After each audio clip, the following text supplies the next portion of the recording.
Saudações, concurseiros e amigos. Eu sou o Romão Júnior, professor de língua portuguesa, para mais uma aula de figuras de pensamento, assunto extremamente importante para todas as seleções, sejam os concursos, seja o Enem, assunto de extrema importância. E hoje vamos fazer uma diferença que me perseguiu durante muitos anos de escola, que é a diferença entre antítese e paradoxo. Será muito fácil, muito simples, com aquela metodologia objetiva, rápida, direta, sem muita enrolação. Aliás, sem muita não, sem enrolação nenhuma. Tudo direto ao ponto.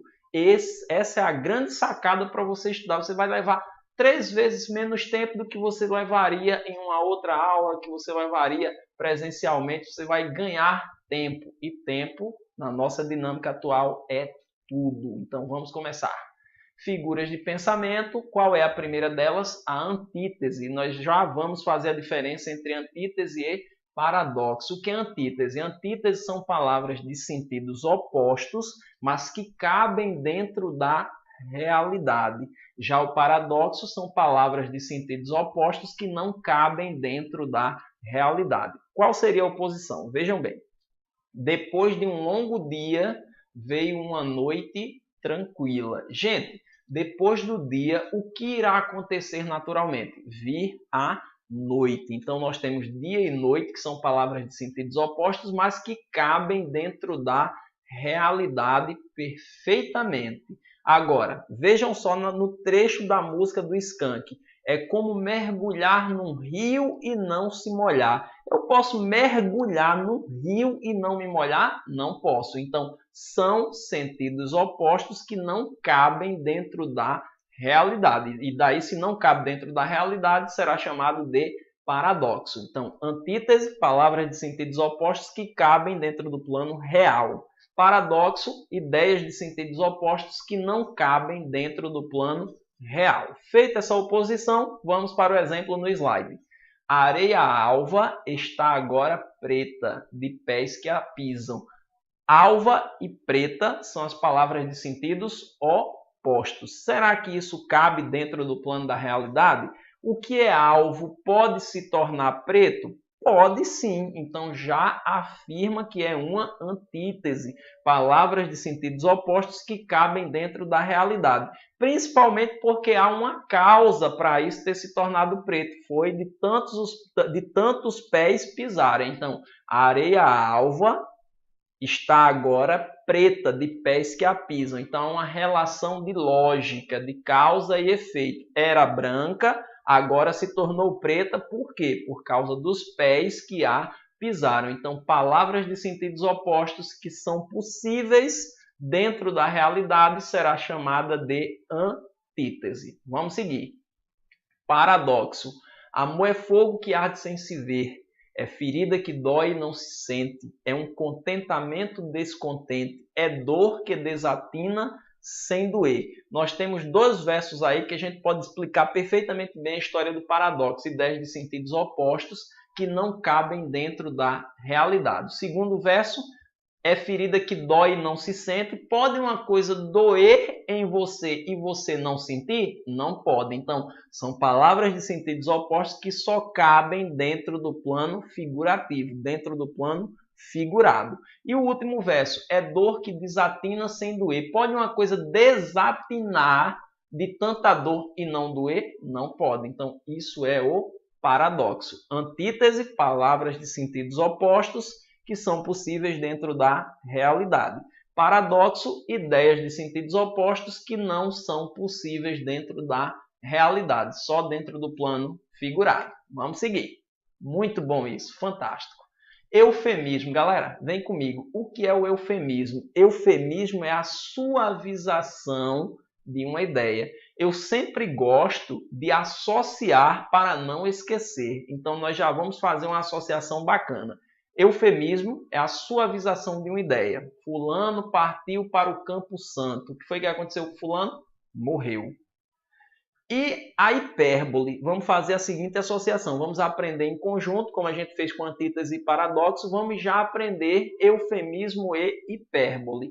Eufemismo é a suavização de uma ideia. Já a hipérbole é o exagero de uma ideia. Eufemismo suaviza, hipérbole exagera. Então, fulano partiu para o Campo Santo para dizer que ele morreu, é um eufemismo. Ah, que Deus a coloque num lugar melhor. É porque ela morreu e deseja que ela vá para o céu. Então, isso é eufemismo. Olha o exemplo.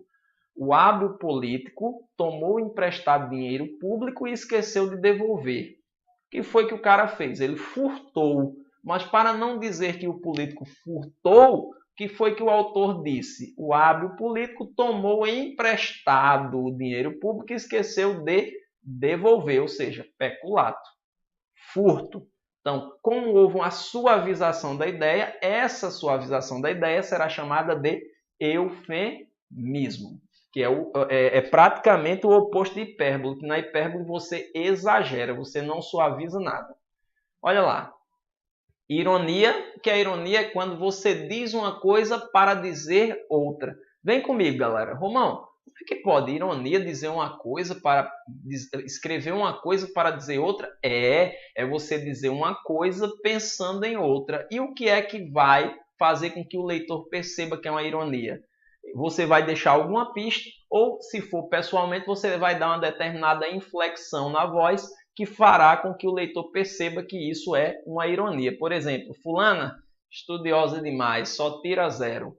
Uma pessoa que é estudiosa demais não tirará 0. Então, isso é o quê? Uma ironia. Eu disse uma coisa pensando em outra.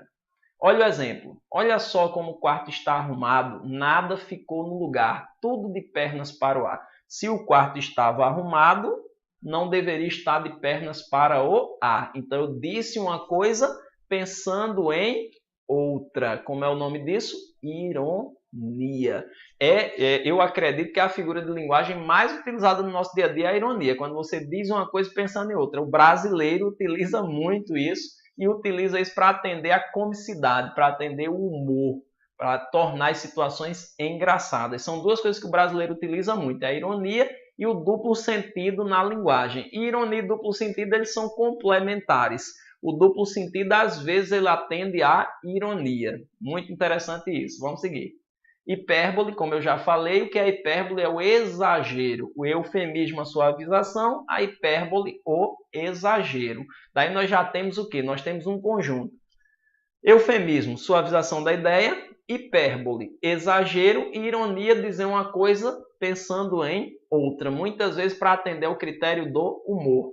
Paixão cruel desenfreada, te trago 1000 rosas roubadas para desculpar minhas mentiras, minhas mancadas, exagerado. Onde é que está especificamente o exagero? Onde é que está a hipérbole? Paixão cruel desenfreada, te trago 1000 rosas roubadas. 1000 rosas roubadas é um exagero. Se é um exagero, será chamado de hipérbole. Outra hipérbole, chorou rios de lágrimas. Se ela chorou rios de lágrimas, vamos levar para as regiões secas do Brasil para dar uma forcinha lá. Outra hipérbole, fez 1001 piruetas. 1001 piruetas é um certo exagero. Então também é hipérbole. Ontem na festa tomou todas. Tomou todas também é exagero, também é hipérbole. Ok? Mãe, estou morrendo de fome. Morrendo de fome para dizer que está com fome também é um exagero. Também vai ser chamada de hipérbole. Vamos seguir? Prosopopeia ou personificação é atribuir características humanas a seres que não são humanos, ou atribuir características animadas a seres inanimados. Galera, vem comigo que eu vou dar exemplo. Vou dar 2 exemplos de prosopopeia ou personificação e já dizer que o primeiro eu retirei por causa das pessoas que gostam muito de animaizinhos. Tem um trecho de uma música do Roberto, que não é do Roberto, é de um autor, acho que é argentino, que diz assim: ao chegar em frente ao portão, o cachorro me sorriu latindo. Aí eu dava esse exemplo, dizia, tá vendo, o cachorro não pode sorrir. Então, atribuir uma característica humana a um ser que não é humano. Mas os meus alunos dos cursos presenciais dizem, não, Romão, meu cachorro sorriu, o meu sorria, houve muito protesto. Eu retirei esse exemplo das aulas. O pessoal acredita piamente que os cachorros sorriem, então já não é mais uma prosopopeia ou personificação, mas eu continuo acreditando que seja prosopopeia ou personificação, que é atribuir características humanas a seres que não são humanos. E tem uma outra música, uma música do Raul Seixas, que diz assim: vendo as pedras que choram sozinhas no mesmo lugar. Resolveu o problema.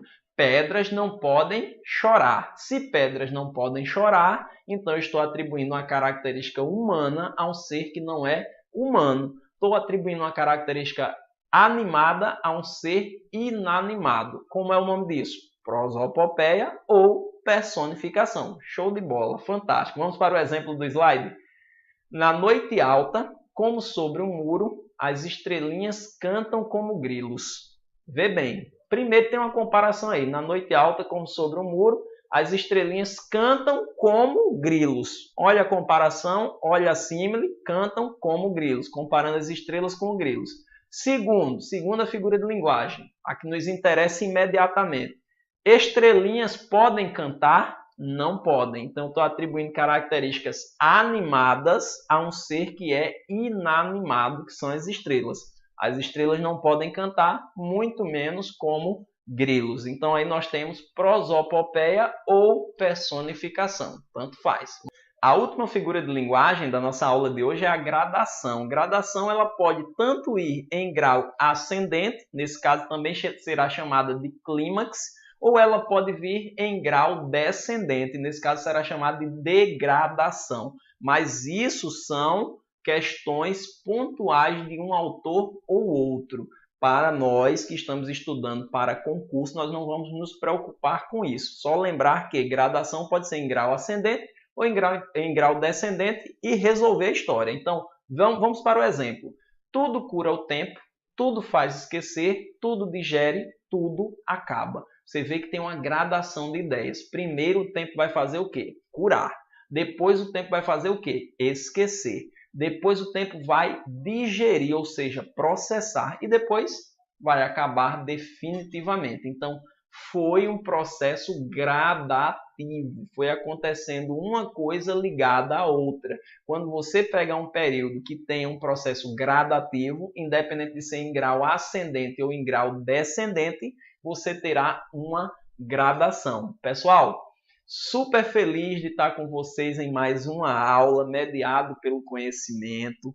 Sei que vocês aproveitaram, estão curtindo essas aulas, estão respondendo as questões em casa e estão obtendo sucesso. Estou muito feliz por isso e esse resultado nos exercícios, ele é uma prova de que isso acontecerá também no concurso de vocês. Então, feliz de estar com vocês em mais uma aula mediada pelo conhecimento. E se tiverem dúvidas, olha só, entre em contato com a gente pelo Face, pelo Instagram.